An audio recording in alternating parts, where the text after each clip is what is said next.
दोस्तों, मुग़ल और उस्मानी सल्तनत को आज के दौर में भला कौन नहीं जानता है, क्योंकि ये दोनों सल्तनतें ऐसी सल्तनतें हैं कि जिन्हें दुनिया के इतिहास की सबसे बड़ी सल्तनतों में शुमार किया जाता है। जहां एक तरफ मुग़ल सल्तनत की बुनियाद 1526 ईस्वी में ज़हीरुद्दीन मोहम्मद बाबर ने रखी थी, तो वहीं दूसरी तरफ सल्तनत उस्मानिया की बुनियाद 1299 में अर्तुगरुल गाज़ी के बेटे उस्मान गाज़ी ने रखी थी। हालांकि दोस्तों, ये दोनों ही सल्तनतें तुर्क सल्तनत थी, यानी इन दोनों ही सल्तनतों के हुक्मरान तुर्क नस्ल से ही ताल्लुक़ रखा करते थे। दोस्तों, मुग़ल एम्पायर अपने दौर में दुनिया के एक बड़े हिस्से पर फैला हुआ था, जिसमें आज के दौर का भारत, पाकिस्तान, बांग्लादेश, अफ़गानिस्तान, नेपाल और म्यांमार जैसे देश भी शामिल थे। वहीं दूसरी तरफ अब अगर बात की जाए सल्तनत उस्मानिया के बारे में, तो सल्तनत उस्मानिया अपने दौर में दुनिया के 3 बड़े महाद्वीपों पर फैली हुई थी,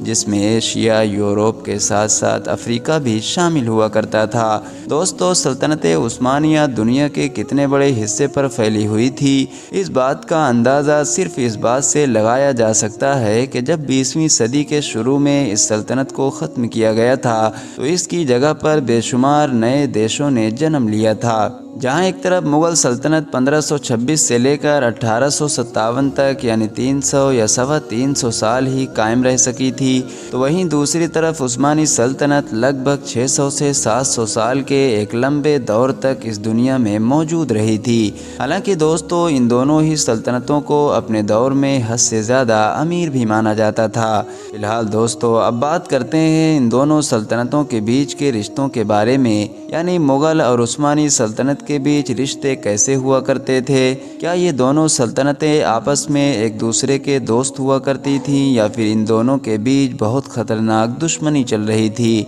तो दोस्तों, सबसे पहले तो हम आपको ये बताते चलें कि सल्तनत उस्मानिया के दौर में दुनिया की हर छोटी बड़ी सल्तनत उस्मानिया का अदब और एहतराम किया करती थी, और इसकी सबसे बड़ी वजह मक्का और मदीना जैसे पाक शहर थे, क्योंकि ये दोनों शहर भी सल्तनत उस्मानिया के अंडर ही में आया करते थे। मुग़ल और उस्मानी सल्तनत के बीच दोस्ताना रिश्ते की शुरुआत दूसरे मुग़ल बादशाह यानी ज़हीरुद्दीन बाबर के बेटे हुमायूं के दौर में शुरू हुई थी, कि जब सल्तनत उस्मानिया ने सैयद रईस अली को हिंदुस्तानी कैप्टन तैनात किया था। सैयद रईस अली का न सिर्फ मुग़ल दरबार में बड़ी शान और शौकत के साथ इस्तकबाल किया गया था, बल्कि मुग़ल बादशाह हुमायूं ने एक लंबे वक्त तक के लिए इनसे मुलाकात भी की थी, और इन्हें सल्तनत उस्मानिया के एक मेहमान के तौर पर कबूल किया गया था। दोनों ने बैठकर एक दूसरे की सल्तनत के बारे में बहुत सारे सवाल जवाब और तारीफ़ें की।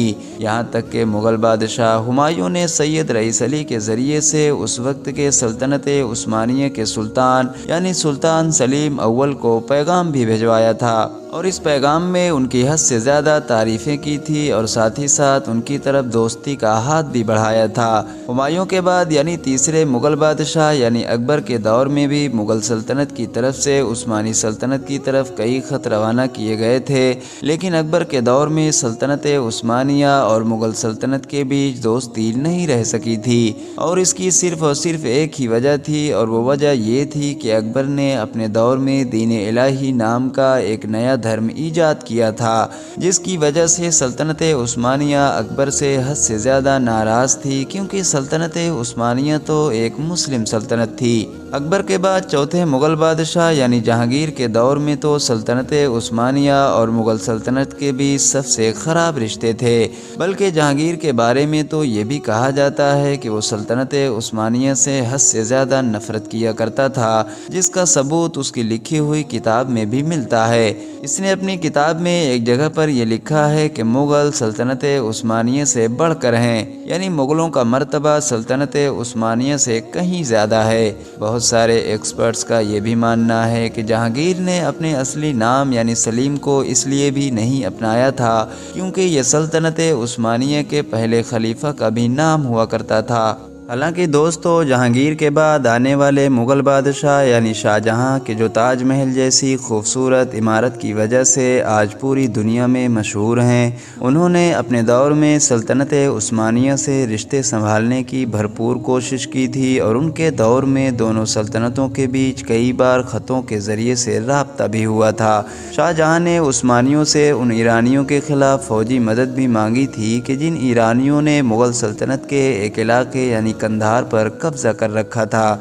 शाहजहां के बाद जब औरंगज़ेब आलमगीर की हुकूमत आई तो हालात काफ़ी बदल चुके थे। सल्तनत उस्मानिया यूरोप की कई रियासतों से अपना वजूद बचाने के लिए जंग कर रही थी। उस्मानी सल्तनत ने उस दौर में यूरोप की सल्तनतों से जंग जीतने के लिए कई मुस्लिम सल्तनतों से मदद भी मांगी थी, जिसमें हिंदुस्तान की मुग़ल सल्तनत भी शामिल थी। लेकिन मुग़लिया सल्तनत की तरफ से उस दौर में भी उस्मानी सल्तनत की कोई ख़ास मदद नहीं की गई थी और इसकी बड़ी वजह ये बताई जाती है कि क्योंकि औरंगज़ेब आलमगीर जब मुग़ल सल्तनत के नए बादशाह बने थे तो लगभग सभी सल्तनतों की तरफ से एक कासिद भेजकर उन्हें मुबारकबाद दी गई थी, लेकिन उस्मानी सल्तनत की तरफ से उन्हें मुबारकबाद देने के लिए कोई भी कासिद मुग़ल दरबार में नहीं आया था। इसके अलावा एक वजह यह भी बताई जाती है कि क्योंकि औरंगज़ेब आलमगीर के दौर में मुग़ल सल्तनत के उन ईरानियों से बहुत अच्छे रिश्ते हो गए थे कि जो किसी दौर में मुग़ल सल्तनत के बहुत बड़े दुश्मन हुआ करते थे